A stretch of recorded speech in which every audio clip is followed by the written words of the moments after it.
এদিকে অন্তর্বর্তীকালীন সরকারের শপথ অনুষ্ঠানে ছিলেন বিভিন্ন দলের নেতা ও গুরুত্বপূর্ণ ব্যক্তিরা, যাদের কণ্ঠে ছিল নতুন বাংলাদেশের সূচনার কথা। বলছেন, এবার হয়তো চিরাচরিত রাজনৈতিক সংস্কৃতির পরিবর্তন হবে, তৈরি হবে জবাবদিহিতার সংস্কৃতি। বিস্তারিত জানাচ্ছেন মিল্টন আনোয়ার।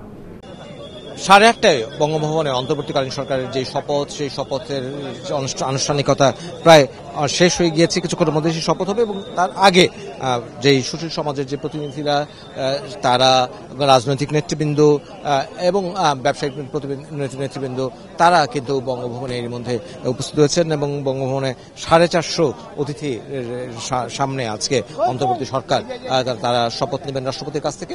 সেই 16 জন প্রতিনিধি অন্তর্বর্তী সরকারের ডক্টর ইউনূসের নেতৃত্বে, ডক্টর ইউনূস সহ 17 জন মোট এই শপথ অনুষ্ঠানে আছেন এবং এই শপথ অনুষ্ঠানে অংশ নিতে এর মধ্যে অনেকেই এসেছেন। তার মধ্যে রাজনীতিবিদরা আছেন, সুশীল সমাজের প্রতিনিধিরা আছেন, ব্যবসায়ীরা আছেন, সেনা প্রতিনিধিরা আছেন, বিচারপতিরা আছেন, রাষ্ট্রের বিভিন্ন গুরুত্বপূর্ণ পদের মানুষেরা আছেন এবং আমরা তাদের প্রতিক্রিয়া নিয়েছি যে তারা কেমন চান এই সরকারকে, কি প্রত্যাশা তাদের এই সরকারের কাছে। এবং তারা সকলেই যেটি বলেছেন সেটি হচ্ছে যে তারা চান এই সরকার একটি অবাধ নিরপেক্ষ নির্বাচন অনুষ্ঠান করবার জন্য যা যা কিছু প্রয়োজন সেটি তারা করবেন এবং তাদের প্রথম কাজ হবে মূলত শৃঙ্খলা ফিরিয়ে আনা। এই নৈরাজ্য বন্ধ করবে, জানমালের হেফাজত সেখানে তারা করবেন। আর ইতিমধ্যে ছাত্র তরুণরা, বিরোধী রাজনৈতিক দলগুলো আমরা যে গণতান্ত্রিক রূপান্তরের আমরা যে প্রস্তাবগুলো হাজির করেছি, এই ব্যাপারে আলাপ আলোচনা করে ছাত্র, তরুণ, সুশীল সমাজ এবং রাজনৈতিক দলগুলোর মধ্যে একটা মতৈক্যের জায়গাটা তৈরি করা। এই সরকার তো সর্বদলীয় রূপে আছে। দেশের মানুষ রক্ত দিয়েছে এবং মানুষ ঐক্যবদ্ধ হয়েছে যে একটা গুণগত পরিবর্তন দেশের জনগণের জন্য প্রয়োজন এবং সেই জনগণের লড়াই এখন চলছে। আমরা মনে করি যুব সমাজের নেতৃত্বে এবং যারা আমরা আছি, আমরা ঐক্যবদ্ধভাবে সংগ্রাম আন্দোলন করে যাব এবং প্রত্যাশিত যে বাংলাদেশ, সে প্রত্যাশিত বাংলাদেশকে আমরা তার পুরানো জায়গা থেকে ফিরত এনে এগিয়ে নিয়ে যাব। আপনি কি মনে করেন কতদিন থাকা উচিত এই সরকারের মেয়াদ? এটা আসলে কতদিন থাকা উচিত অনুচিত না, এটার উপরে কোনো কিছু নির্ভর করে না। মানুষ পরিবর্তন চেয়েছে এবং পরিবর্তনের যে কাঠামোগুলো, সে কাঠামোগুলো সম্পত্তির ব্যাপারেও এখন আলোচনা হয়েছে। যাতে আমরা মনে করি যে পরিবর্তন হবে, পরিবর্তন হতে বাধ্য এবং সেই পরিবর্তন যুব সমাজের মধ্যে বেশি আকৃষ্ট করছে।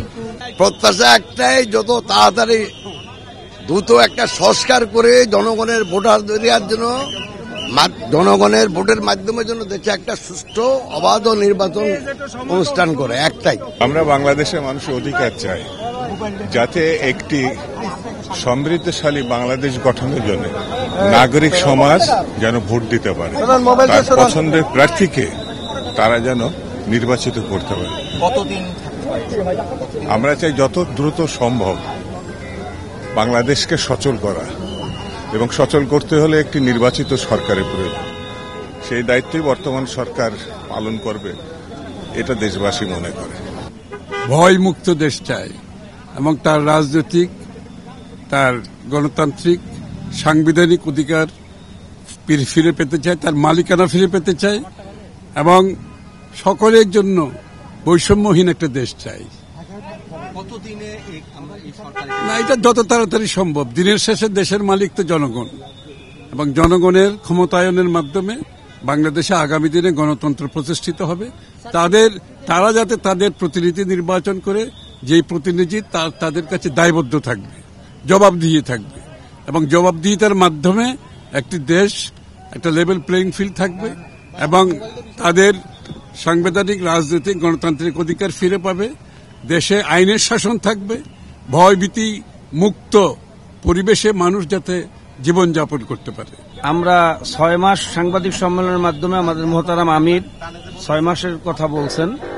যদি এটা আরো সুন্দরভাবে সাজাইতে গুছাইতে আরো একটু সময় লাগে, সেক্ষেত্রে একটু বেশি সময় যদি লাগে আমাদের আপত্তি নেই। আপনি জানেন যে যেই যেই প্রধানমন্ত্রীর পদত্যাগ এবং দেশ ত্যাগের ফলে এই যে এবং সংবিধান এর মধ্যে সংসদ ভেঙে দেওয়া হয়েছে, এর ফলে যে একটি শূন্যতা তৈরি হয়েছে, সেই শূন্যতার ফলে সুযোগে নানা রকমের দুর্বৃত্তায়ন হচ্ছে।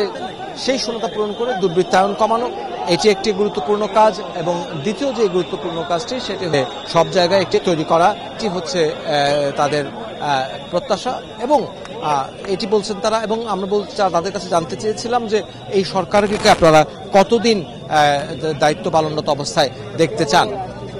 তারা বলছেন যে একটি সুষ্ঠু নির্বাচনের পরিবেশ তৈরি করতে যে সময়টা লাগে